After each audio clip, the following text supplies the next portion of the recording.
नमस्कार दोस्तों, आज के मार्केट सेंटीमेंट वीडियो में आप सभी का बहुत बहुत स्वागत है। दोस्तों, कल के वीडियो में मैंने कॉन्सेप्ट के बारे में चर्चा की थी कि हम यहाँ पे पता लगा सकते हैं कि मार्केट कहाँ से पलटने वाली है, मतलब किस स्ट्राइक प्राइस तक मार्केट जाएगी। तो उसके पीछे के लॉजिक के बारे में मैं आपको आज के इस वीडियो में बताऊंगा।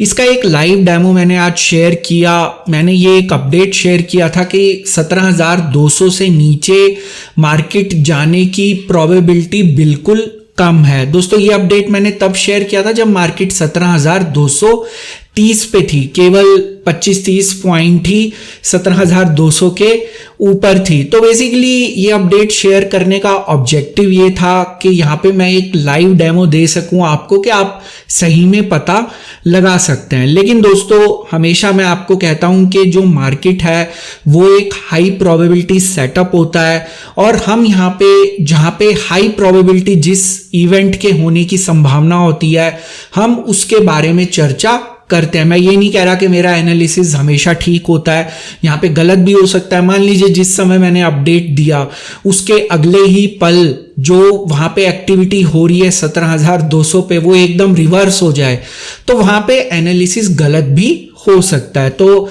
यहाँ ये एक हाई प्रोबेबिलिटी सेटअप होता है, और कोई भी चीज बिल्कुल 100% स्टॉक मार्केट में नहीं होती। लेकिन जो हमारी लर्निंग्स हैं, हमारा एक्सपीरियंस है, वो हमें क्या संकेत दे रहा है, किस इवेंट के होने की प्रोबेबिलिटी सबसे ज्यादा हाई है, हम उसी का एनालिसिस यहां पे करते हैं।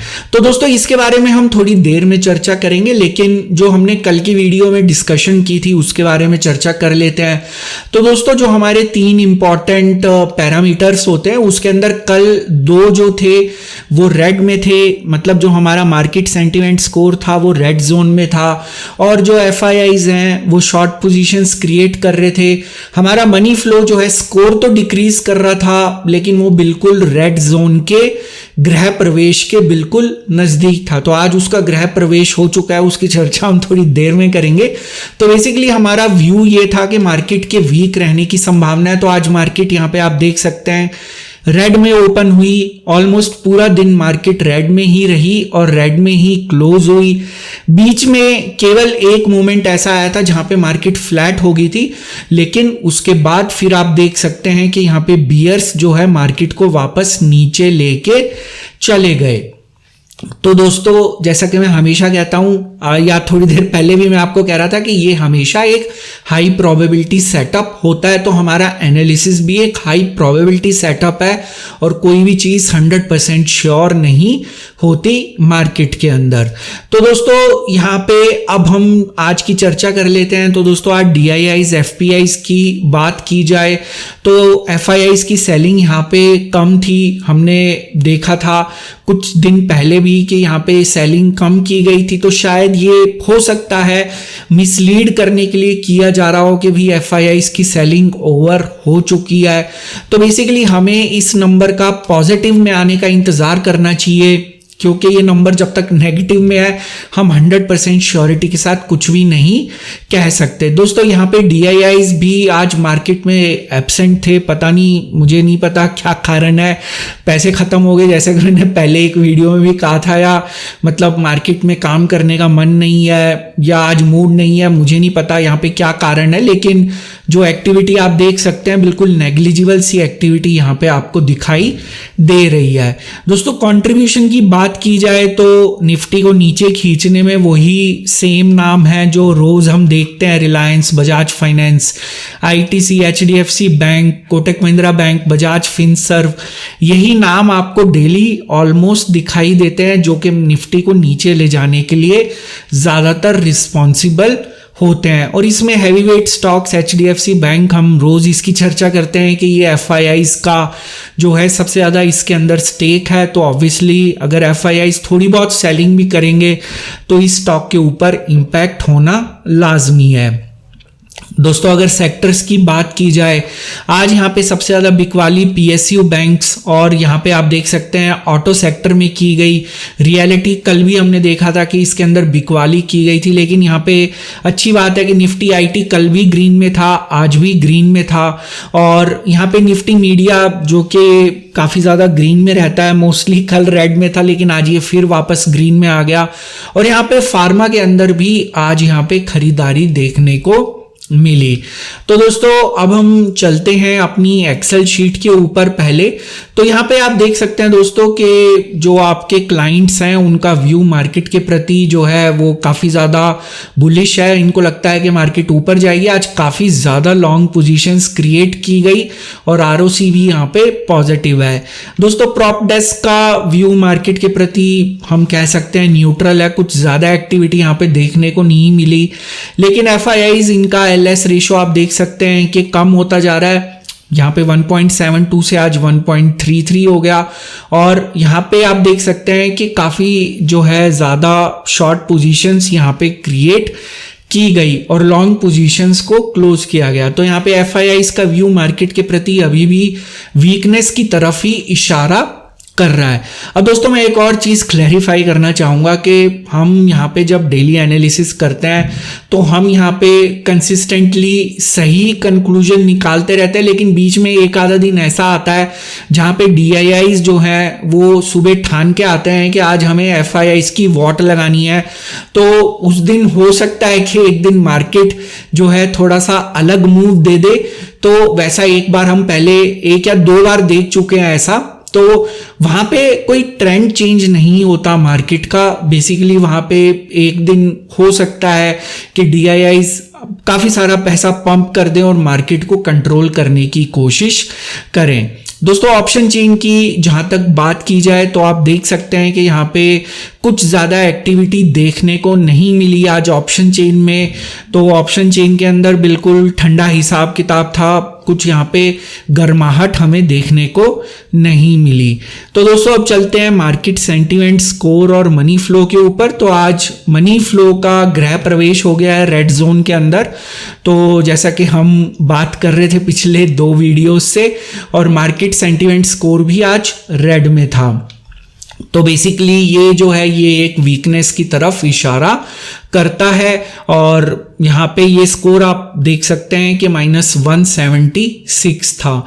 तो दोस्तों ये काफ़ी ज़्यादा चिंता का विषय है। और यहाँ पे आज फ्यूचर्स का जो प्रीमियम है वो भी कम हुआ।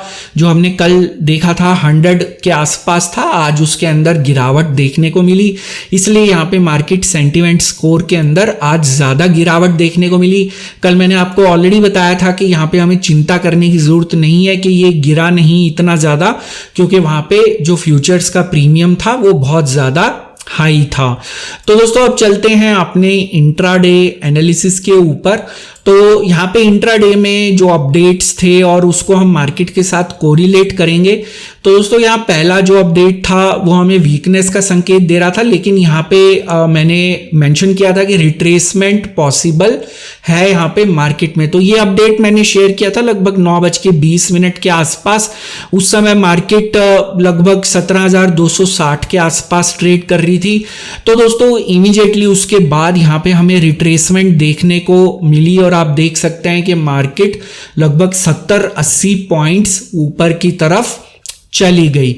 दोस्तों ये अपडेट मैंने क्यों दिया था, इसका लिंक भी 17,200 से ही संबंधित है कि यहाँ पे 17,200 के ऊपर जिस समय मार्केट यहाँ पे रेड के अंदर ओपन हुई, 17,200 के ऊपर पुट राइटर्स एक्टिव थे। इसके अलावा जो रीजन मैं आपको थोड़ी देर में बताने वाला हूं कि मार्केट के 17,200 के नीचे जाने की संभावना नहीं थी, तो वो भी एक रीजन था। तो यहाँ पे जो है हमेशा हमें कंफर्मेशन का इंतजार करना चाहिए।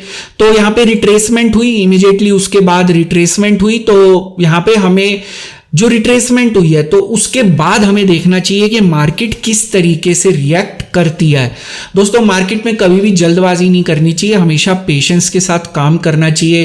तो जब मार्केट ने रिट्रेस किया तो दोस्तों उसके बाद क्या हुआ कि मार्केट का जो मूड है, जो आपके ओटीएम कॉन्ट्रैक्ट्स थे और एटीएम कॉन्ट्रैक्ट्स थे, वहां पे सडनली पुट राइटर्स एक्टिव हो गए। तो यहाँ पे जब मार्केट 17,310 के आसपास थी, वहां पे हमें एक स्लाइड, जिसको कह लीजिए कि बुलिशनेस का साइन मिला कि यहाँ पे मार्केट ने रिट्रेसमेंट को पॉजिटिवली लिया है। तो हमारा जो स्कोर है वो इंक्रीज होना शुरू हुआ, क्योंकि यहाँ पे पुट राइटर्स एक्टिव हो गए। तो दोस्तों जब पुट राइटर्स एक्टिव हुए, उन्होंने मार्केट को ऊपर लेके जाने की कोशिश करी। यहाँ पे 17,340 तक वो लेके भी गए, लेकिन वहां पे उनका शायद धैर्य टूट गया या उनकी हिम्मत का बांध टूट गया, तो वो नहीं लेके जा पाए। उसके बाद आप ये देख सकते हैं कि एक बहुत बड़ी रेड कैंडल आई। तो बेसिकली यहाँ पे 17,590-95 के आसपास जो है हमें संकेत मिला कि ये जो मार्केट है इसका मूड जो है वो चेंज हो गया है। तो वहां पे सडनली हुआ क्या था कि जो आपके कॉल राइटर्स हैं वो एक्टिव हो गए थे।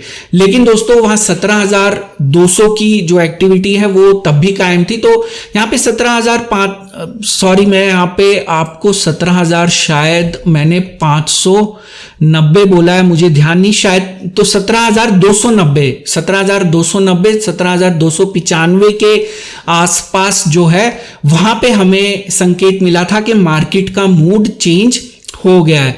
तो दोस्तों यहाँ पे मार्केट का सेंटीमेंट चेंज हो गया था और वहां पे हमारा जो मार्केट के अंदर डेटा पॉइंट्स हैं उसके ऊपर हमें ऐसा संकेत मिल रहा था कि यहाँ पे अब कॉल राइटर्स जो हैं मार्केट को कंट्रोल करने की कोशिश कर रहे हैं। लेकिन दोस्तों यहाँ पे मार्केट जब 17,230 के आसपास आई, तो जो इस पॉइंट के ऊपर मैं चर्चा कर रहा हूं, तो यहाँ पे हमें संकेत मिल रहे थे कि मार्केट अब 17,200 के नीचे नहीं जाएगी। तो अब हम चर्चा कर लेते हैं कि यहाँ पे हम कैसे पता लगा सकते हैं कि मार्केट पलटेगी कहां से। तो दोस्तों मैंने यहाँ ऑप्शन चेन ओपन की हुई है, लेकिन यहाँ ऑप्शन चेन जो है थोड़ी सी डिस्टॉर्टेड हमें इस समय दिखाई दे रही है। मैंने ट्विटर पे भी अपडेट किया था, तो ऑप्शन चेन यहाँ पे हमें ठीक से नहीं दिखाई दे रही। तो यहाँ पे मैं आपको ऑप्शन चेन की सहायता से ही एक्सप्लेन करने की कोशिश करने वाला था, लेकिन ऑप्शन चेन इस समय अवेलेबल नहीं है, यहाँ पे कुछ दिक्कत है। तो अभी इसके ओपन होने का हम थोड़ा सा इंतज़ार करते हैं। दोस्तों ये ओपन तो नहीं हो रही अभी इस समय, तो हमें थोड़ा सा इंतज़ार करना पड़ेगा। शायद कुछ ऑप्शन चेन में दिक्कत है। ये एक स्ट्राइक प्राइस जो है वो मल्टीपल टाइम्स वहां पे दिख रहा था। तो दोस्तों यहाँ पे ऑप्शन चेन अभी ओपन नहीं हो रही, तो मैं आपको वैसे ही एक्सप्लेन कर देता हूं। दोस्तों बेसिकली इसका जवाब मैं एक कमेंट में भी दे चुका था मॉर्निंग में। यहाँ पे पुट राइटर्स तो एक्टिव थे ही, लेकिन दोस्तों यहाँ पे कोई कॉल बाय कर रहा था 17,200 के ऊपर, in the money call buy कर रहा था। जब मार्केट 17,300 से नीचे आ रही थी, उस समय यहां पे किसी ने 17,200 पे कॉल बाइंग शुरू की थी। तो दोस्तों पुट राइटिंग हो रही थी। पुट राइटिंग जो है वो एक रिलायबल सिग्नल होती है, लेकिन यहां पे होता क्या है कि पुट राइटिंग के साथ साथ अगर इन द मनी के अंदर ऑप्शन बाइंग भी हो रही है उसी स्ट्राइक प्राइस के ऊपर, वो हमें एक बहुत बड़ा कॉन्फिडेंस देता है कि मार्केट इस लेवल के नीचे नहीं जाएगी। मैं यहां पे एग्जांपल दे देता हूं। जब मार्केट यहां से ऊपर की तरफ जा रही थी, तब 17,300 के ऊपर कॉल राइटर्स एक्टिव थे।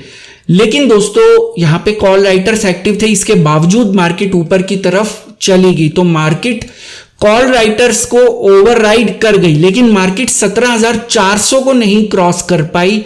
अगर आप अपना एनालिसिस करते हैं तभी आप समझ पाएंगे मैं क्या कहने की कोशिश कर रहा हूं। मार्केट 17,400 को इसलिए नहीं क्रॉस कर पाई क्योंकि 17,400 के पुट के ऊपर यहां पे जो पुट राइटिंग, जैसे हमने थोड़ी देर पहले चर्चा करी कि जब मार्केट नीचे जा रही थी तब हमारे वहां पे पुट राइटर्स तो एक्टिव थे ही, वहां पे कॉल के अंदर बाइंग भी हो रही थी। तो यहां पे दोस्तों जो 17,400 के ऊपर यहां पे पुट साइड में बाइंग हो रही थी और कॉल साइड पे राइटिंग हो रही थी, इसलिए मार्केट 17,400 के ऊपर नहीं जा पाई। तो दोनों तरफ सेम एक्टिविटी हो रही थी, मतलब दोनों तरफ इन द मनी के अंदर और आउट ऑफ मनी के अंदर दोनों तरफ ओपिनियन सेम था ट्रेडर्स का। तो यहां पे जो इंदा मनी के अंदर ऑप्शन बाइंग की जाती है वो हमेशा प्रोफेशनल ऑप्शन बायर्स के द्वारा की जाती है। और दोस्तों ये लोग हमेशा वहां पे एक्टिव होते हैं जहां पे मार्केट के रिवर्सल की संभावना होती है। आप इस चीज को आगे कभी टेस्ट भी कर लीजिएगा और आप पाएंगे कि ये हाइपोथेसिस बिल्कुल 100% करेक्ट होता है।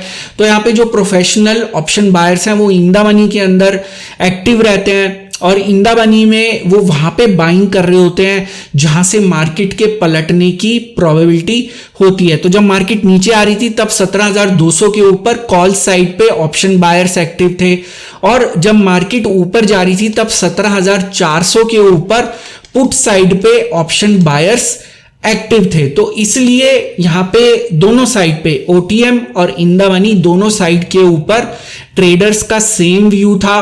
तो मार्केट उस लेवल को कभी भी क्रॉस नहीं कर पाती। अब आपके मन में एक सवाल आएगा जो कि नीचे कमेंट्स के द्वारा पूछा जाएगा कि भाई ये कैसे पता लगाएं कि यहाँ पे ऑप्शन बायर एक्टिव है या ऑप्शन राइटर एक्टिव है। तो दोस्तों इसके बारे में मैं काफ़ी सारे वीडियोस में आपको ऑलरेडी एक्सप्लेन कर चुका हूं, लेकिन मार्केट किस लेवल से पलटेगी मैं समरी के तौर पे फिर बता देता हूं। मार्केट हमेशा उसी लेवल से पलटती है जहां पे इंदा मनी के अंदर और ओटीएम के अंदर दोनों तरफ सेम ओपिनियन होता है। तो अगर मार्केट ऊपर से नीचे की तरफ आ रही है तो इंदा मनी के अंदर कॉल साइड के ऊपर अगर बाइंग हो रही है और पुट साइड के ऊपर राइटिंग हो रही है तो यहां पे मार्केट इस लेवल को जरूर रिस्पेक्ट करेगी। मार्केट नीचे से अगर ऊपर की तरफ जा रही है तो 17,400 के ऊपर जो इंदा मनी के अंदर अगर पुट साइड पे बाइंग हो रही है और जो ओटीएम कॉन्ट्रैक्ट है वहां पे कॉल साइड पे राइटिंग हो रही है तो इंदा मनी और आउट ऑफ मनी दोनों का ओपिनियन सेम है मार्केट के प्रति। तो बेसिकली ये मार्केट को उस लेवल के ऊपर नहीं जाने देंगे। मार्केट हमेशा राइटर्स को ओवरराइड करती जाती है जहां पे इंदा मनी के अंदर हार्मनी नहीं होती। जैसे 17,300 के ऊपर कॉल राइटर्स तो एक्टिव थे लेकिन वहां पे पुट बायर्स एक्टिव नहीं थे। तो मार्केट इस लेवल को ओवरराइड करके 17,400 की तरफ चली गई। तो दोस्तों अगर आप अपना एनालिसिस करते हैं तो जो बात मैंने आपको बताई आप उसको समझ पाएंगे, आप उसको कोरिलेट कर पाएंगे। लेकिन अगर आप अपना एनालिसिस नहीं करते तो ये बात आपको समझ में शायद ना आए। उसके लिए आपको ऑप्शन चेन के बारे में हमारे जो पहले वाले वीडियोस हैं वो देखने पड़ेंगे, तभी आप इसको क्लैरिटी से समझ पाएंगे। तो दोस्तों मुझे उम्मीद है कि आपको आज का वीडियो पसंद आया होगा और आपका जो ये क्वेरी थी उसका मैंने जवाब देने की कोशिश करी। तो दोस्तों वीडियो पसंद आया तो वीडियो को लाइक ज़रूर करिए। अगर आप आने वाले समय में इसी तरह जानकारी से भरपूर और ज्ञानवर्धक वीडियोस देखना चाहते हैं चैनल को जरूर सब्सक्राइब करिए। सब्सक्राइब के ऑप्शन इस समय आपकी स्क्रीन पे विजिबल है, आप नीचे दिखाए गए लाल रंग के सब्सक्राइब बटन को भी दबा सकते हैं।